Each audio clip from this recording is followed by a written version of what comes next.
Hi, I'm Nina Ellis, and this is the 12th and final episode of the Ohio Country. And I'm Chris Welter. In episode 1, I talked to Chief Glenna Wallace of the Eastern Shawnee Tribe of Oklahoma, which is growing and offering more and more services to its citizens under her leadership. There is a language revitalization going on among the Eastern Shawnee, and other tribes too. It's part of a cultural reawakening after generations of repression by the U.S. government. We began our podcast with Chief Wallace, and we'll end with her too. But first, we go to the long-awaited grand opening of Great Council State Park, one of many projects Chief Wallace collaborated on in the last 20 years, all of them part of a new chapter in Ohio. You're listening to the Ohio Country from the Eichelberger Center for Community Voices at public radio station WYSO in Yellow Springs, Ohio.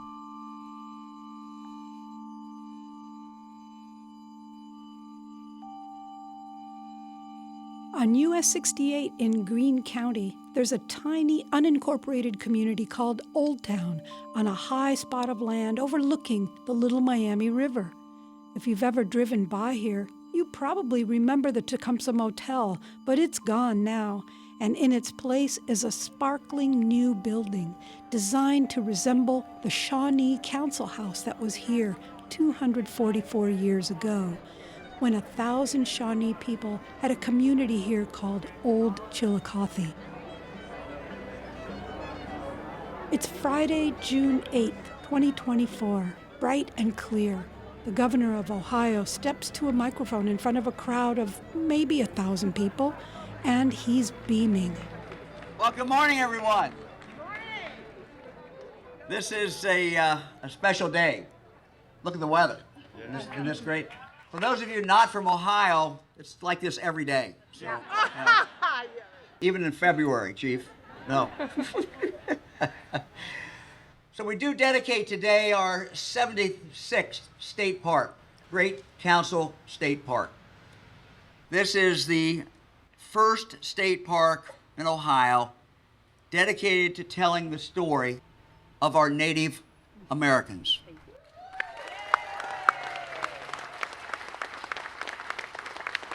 Our Native Americans who truly were the first Ohioans. Governor Mike DeWine recognizes that his forebears were not here first. His great-great-grandfather DeWine fled the potato famine in Ireland, and here in Greene County, the family prospered. His wife's family settled here well before that. Let me introduce my bride of 57 years, my wife, Fran. By all accounts, Fran DeWine championed this park because this place is personal to her. She's the mother of 8, grandmother to 28, and great-grandmother to 1. Her family has prospered here for generations, and she wants her descendants to know and respect this land. You know, I think one reason I have a love for this area is, not only did Mike and I grow up just down the road, but my mother was born about 2 miles behind us. And her family came over in 1814. This is part of the Virginia military lands, and they had part of a grant. And so, I think 4 great-grandfather actually came over, built a house there in 1815, and our family is still there today. My cousin still lives in the house where my mom was born. And so my family has great respect for this land. And I know the Native Americans had great respect for this land. And so I think that's the important thing that we have to take away. We have to respect our land and treat it well. And I think that this museum is going to help us learn how to do that. Scores of Shawnee people are in the audience today. At least one bus full has come from Oklahoma. Once their families lived here. Today's event feels like a reunion. There's lots of hugging going on. After several state employees speak, a representative from each of the Shawnee tribes comes forward, starting with Chief Glenna Wallace, who's chosen to recite a proverb. This is a Creek proverb, and it indicates, "We warm our hands by the fires that we did not build. We eat the fruit of the trees that we did not plant. We drink from the wells that we did not dig. and we stand upon the shoulders of giants who have gone before us. For every single person involved in the beginning, the construction, and then the future of this, you are indeed a giant, and we congratulate you. Thank you. Ben Barnes, chief of the Shawnee Tribe, speaks next.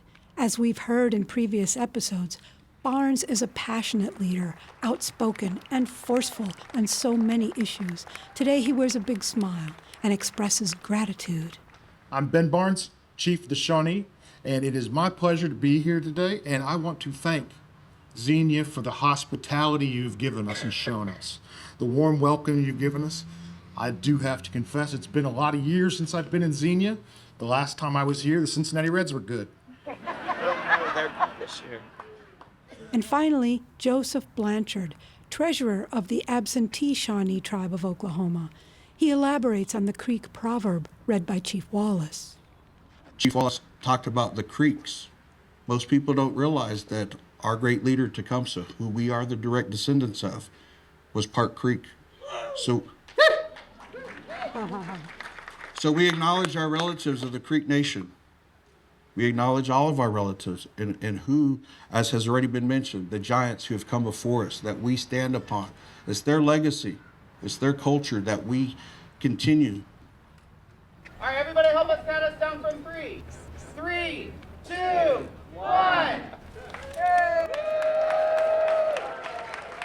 All right, Greene County State Park is now open. As people move eagerly toward the new building, Chief Glenna comes back to the podium to fulfill a tradition and give gifts on this historic occasion. These are simple gifts. The Indian Removal Act was passed in 1830. In 1831, my tribe, along with the Senecas, were absolutely the first to have to sign a treaty saying we would be removed from Ohio. And so we walked, arriving there in 1832. What I have here is a cup that has the pictures of all of our tribal chiefs. Several state officials receive gifts, and Talon Silverhorn, too. He's the cultural programs manager at this new park. And then Chief Wallace gets to Governor DeWine. And then for Governor DeWine, it is sacred in our culture. The best way we can honor someone is with a Pendleton blanket. Governor, I have promised you a Pendleton blanket. I have told you you need to come to Oklahoma. This is the box that it comes in, but the blanket is not there.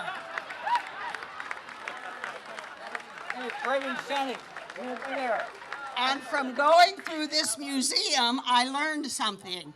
When they removed the Shawnees, the federal government said they would pay for that removal as long as it did not cost more than $20 per head. We will help pay your transportation costs as long as it is not more than $20 per head. So we expect to see you in Oklahoma. Governor DeWine. In Oklahoma. Yes.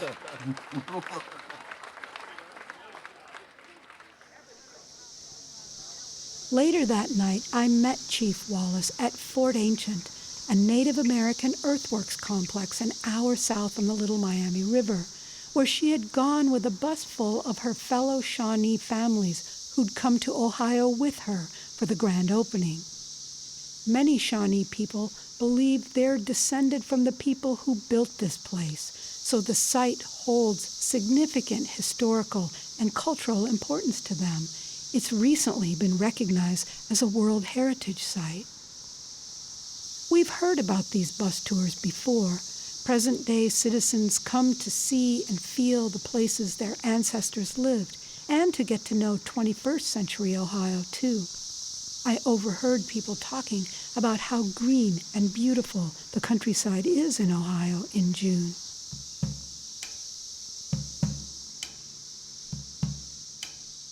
Getting to this day took a lot of effort by Glenna Wallace, who is 85 years old now. She grew up poor in Oklahoma during the Great Depression. She told that story in episode 1. And as an adult, she was totally assimilated into white culture. Her family had decided it was their key to survival. She was the first woman in her family to graduate from high school and college. She had a career in higher education, 40 years at Crowder College in Neosho, Missouri, 15 miles from where she was born, as an instructor, department chair, division chair, interim academic dean, and as director of travel. During those years at Crowder, she visited 70 countries. Whenever she could, she visited UNESCO World Heritage Sites, paying close attention to the places where indigenous cultures across the world had made a mark. In the early 2000s, she started to research her own tribe's history. She says she knew very little before that. And during that time, she drove 700 miles to hear the British author John Sugden speak at Ohio State. He wrote a biography of Tecumseh. And while in Columbus, she went with a group to see the Newark Earthworks at the Mound Builders Country Club. And they happened to be there during a busy golf tournament. And here we had a busload of people to drive up, and we wanted to walk up to the viewing platform to see the Newark Earthworks. I was in that group, and it was only natural for those employees to say, "We have to get through. You're in the way. Get back. Get off the steps, get off the track here," because it's a limited access there. And they came by, and we stepped back. But then they came by again and said we hadn't stepped back enough. And about the third time, then one of them said, "You just need to leave. You don't belong here."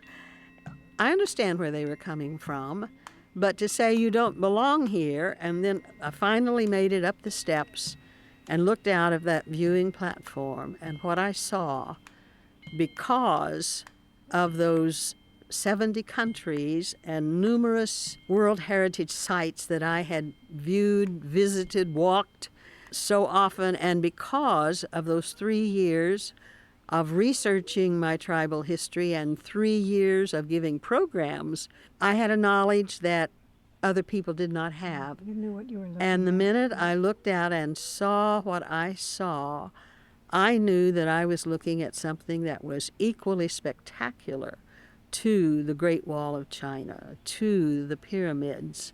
And I knew those stories. Both of those were forced labor. Both of those were people who had to do that. They didn't choose to do that. And Newark Earthworks is entirely different than that. These were our ancestors, and I don't say just my ancestors, our Native American ancestors, who did this because they wanted to, who did this because there was a spirituality, who did this and who it was in essence their trip to Mecca. It was their trip to Jerusalem. They came from all parts of the United States. And every time they came, they brought a basket full of Mother Earth. Not just dirt, not just soil, as we use those words. Mother Earth was sacred. Our Native American ancestors, I firmly believe, were the first people involved in ecology and were maintaining the environment and loved the environment. They didn't believe you could own land. They didn't believe you could own a star. They didn't believe you could own the sun or the moon or the rain. And land fell into that category. It was sacred and something that you use, but you never abuse. And they came willingly, annually if possible, for years and years, and they built these earthworks. Now, to many people, earthworks are always mounds, but they aren't always mounds. Oftentimes they are walls of enclosure. Like here. Exactly. And most of those mounds were burial mounds, but not all of them were, because they would build mounds at places where special occasions had occurred. And those mounds were sacred to us. And when I looked out, at first I recognized the quality, the enormous energy, the commitment, the love that had to have gone into constructing them. And at first I was so proud, so excited that they were still being preserved and that these were still intact. Because you see, I've read that in the 1900s there were more than 10,000 mounds in Ohio. I've read that too. And I've also read, though, that there are fewer than 1,000 today. So all were not being preserved. They were being destroyed quickly. Maybe not deliberately, but they weren't preserved. And here were these mounds that had been preserved that were just so thrilling to look at. And then from that pride then came questions of, but why is there a golf course on top of these mounds? And I thought Ohio history was in charge of these mounds, that they were the ones that this was one of the historic places that they were responsible for.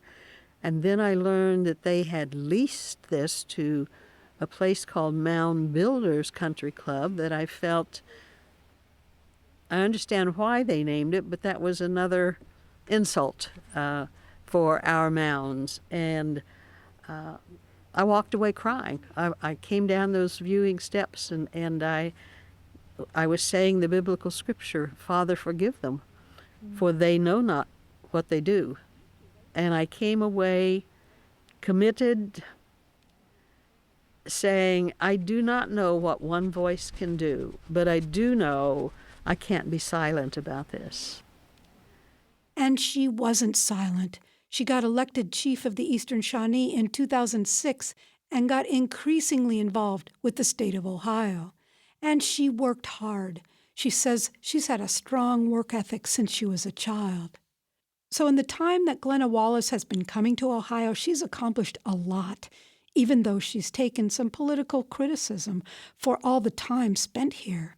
Just in the last year, UNESCO has recognized the Ohio Hopewell Earthworks as a World Heritage Site, and the state of Ohio opened the new State Park too, which was high on her list of priorities to make sure the Shawnee story is told by them and maybe help undo some of the erasure of tribal history that the state helped to promote, or at least ignored, for 200 years. I didn't do all of that. I'm just simply the Native American who happened on the scene accidentally, and it was just like the work ethic that I had as a child. You moved in that direction. I moved in that direction, and there were people here who did know and who were seeking World Heritage, but they just weren't getting anywhere. And then you It takes a stepped in. Native American voice because it's Native American mounds.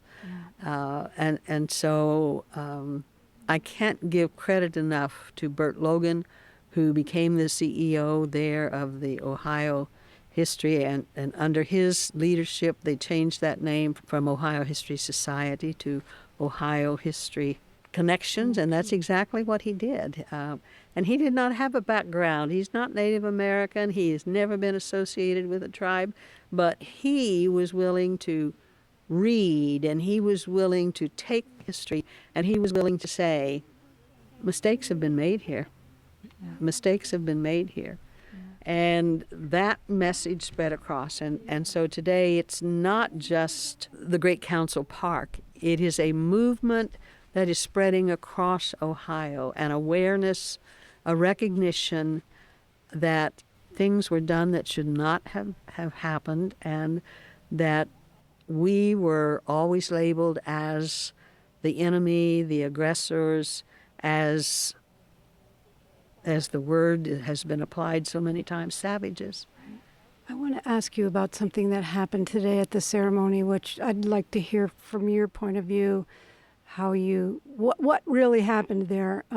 There was a formal dedication. The governor spoke eloquently. Mrs. DeWine spoke. The head of ODNR. A lot of people, 3 representatives from different Shawnee tribes, and then the governor said, "Okay, it's open. Let's cut the ribbon." And then you came to the microphone. And I'm very curious about what transpired there, because you were the only one who used the word removal. I did not know, as I said, they had a reception the night before, so yesterday evening, and that was the first time that I had gone through the Interpretive Center, the museum, and that was the first time that I had read that. And so there is a section up there that indicates about the removal. Yep. And On the that- second floor, there's on a the little second display. floor. Mhm. And it states that the government was told the people that it should not be more costly than $20 per head. I had never heard of that, and I thought my great-great-great-grandfather was worth more than $20. So that hurt. But at the same time, I'm not here to make people guilty, to make them feel guilty. I am here to say we are living in the present, and we were removed from here. But Bill Mann, who I also honored, is a person who does many of the exhibits for Ohio History Connection. And I love him dearly. But he has told me that when he was in public school, he was honestly taught that all the Indians were dead. And we aren't. We are alive. And our history has been misrepresented. I'm not saying that we did not do some things that should not have happened, but it happened on both sides. And I don't want to come and make people feel defensive. I don't want to come and make people feel guilty. I want to come and say, let's begin fresh, and let's begin as friends. I'm not going to try to push anything down your throats, but at the same time, we can't say the Indians gave away their land. That did not happen. You were asking about that, or at least mentioned that I was the only one that dared bring up the word removal. And anytime I speak, I do not want to speak with anger. I do not want to speak with bitterness. And I don't want the audience to feel anger or to feel bitterness. I simply want to open a dialogue. And I think of that song, "A spoonful of sugar makes the medicine go down." The story is not a pleasant story, but all of us alive today, we weren't responsible for that. So why put the guilt on people? I don't intend to do that. I just say I come willing to speak to you, but I will always try to have a message of hope. I will always try to have history in there. I will always try to have humor in there so that you can go away and make the decision for yourself. Do I really know the history of Ohio?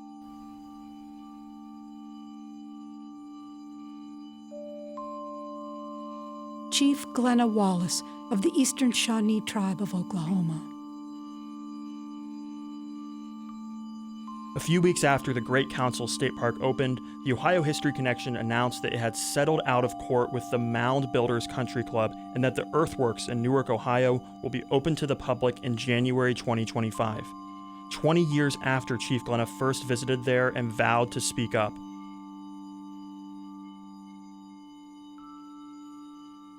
When we began to research this podcast and to think hard about new perspectives on Ohio history, suddenly, everywhere we looked, we noticed what was missing.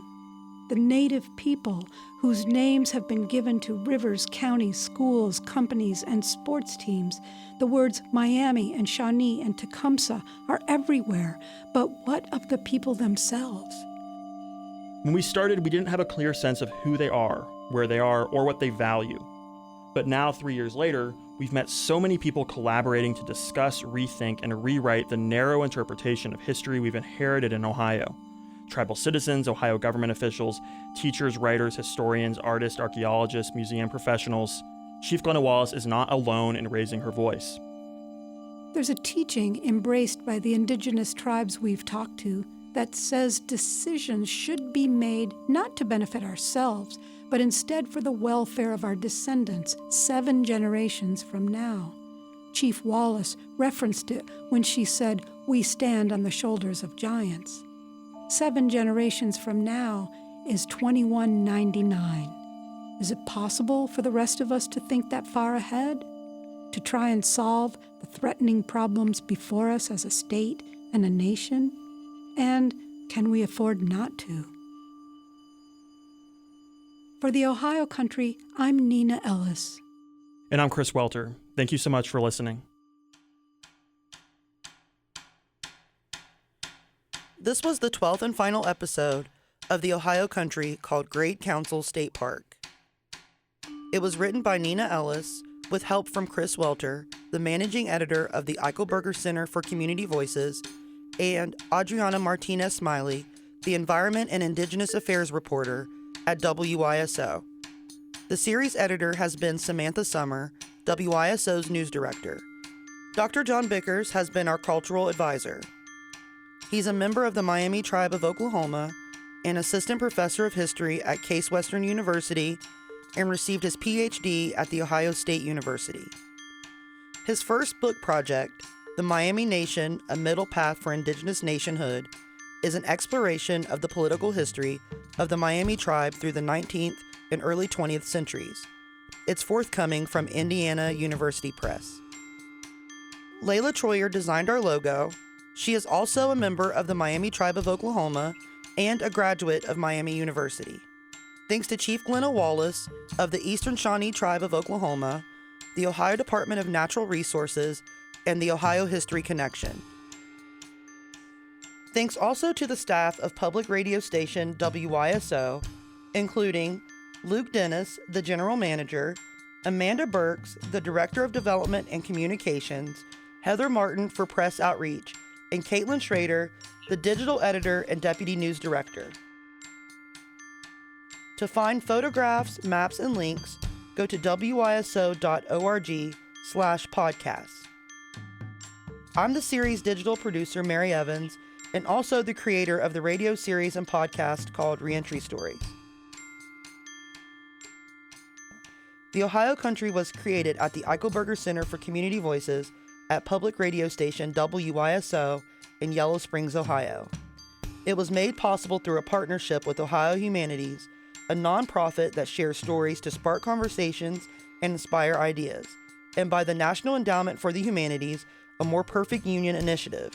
Any views, findings, conclusions, or recommendations expressed in this program do not necessarily represent those of Ohio Humanities or the National Endowment for the Humanities. To see visual content related to the Ohio Country